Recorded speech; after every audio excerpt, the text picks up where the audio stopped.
ఈరోజు ఉండల సాంబార్ చేస్తున్నా. ఫస్ట్ గిన్నె పెట్టి నూనె వేసుకొని అందులో జీలకర్ర, ఆవాలు, అల్లం ఎల్లిగడ్డ వేసుకోవాలి. ఆ తర్వాత కూరగాయలన్నీ వంకాయ, నేనైతే వంకాయ, బెండకాయ, టమాటా, ఉల్లిపాయ ఉన్నాయి, అవి వేసిన. మీ దగ్గర ఏమి ఉంటే అవి వేసుకోండి. అన్నీ కట్ చేసుకొని మంచిగా కట్ చేసి పోపులు వేసుకోండి. అందులో ఉండలు వేయాలంటే కొంచెం శనగపిండి, ఉప్పు, కారం, అల్లం ఎల్లిగడ్డ, జీలకర్ర వేసి మంచిగా తడుపుకోండి. అందులో శనగపిండిలో మంచిగా తడుపుకొని ఉండలు చేసుకోవాలి.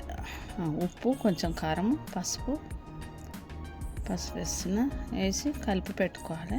మంచిగా వాటర్ వేసి తడపాలి. ఉండలు చేసుకోవాలి. అవి మంచిగా ఉండలు చేసుకోవాలి.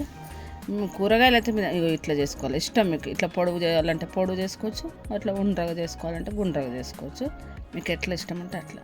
అది మంచిగా గోలుతుంది. గోలిన తర్వాత మంచిగా ఉడకబెట్టిన పప్పు వేసేసిన. మంచిగా కుక్కర్లో ఉడకబెట్టుకోవాలి. 3-4 విజిల్లు కందిపప్పు మంచిగా ఉడికిన తర్వాత అందులో వేసేసుకోవాలి. చింతపండు మంచిగా పిసికి అందులో పోసుకోవాలి. చింతపండు మంచిగా పిసికేసి అందులో పోసుకొని ఉప్పు వేసిన, కొంచెం కారం వేసుకోవాలి. కొంచెం మిరపకాయలు వేసినాం కాబట్టి కొద్దిగా వేయాలి.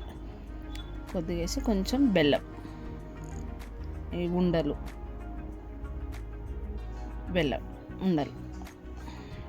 ఉండలు మంచిగా అందులో వేసి కలిపేసుకోవాలి.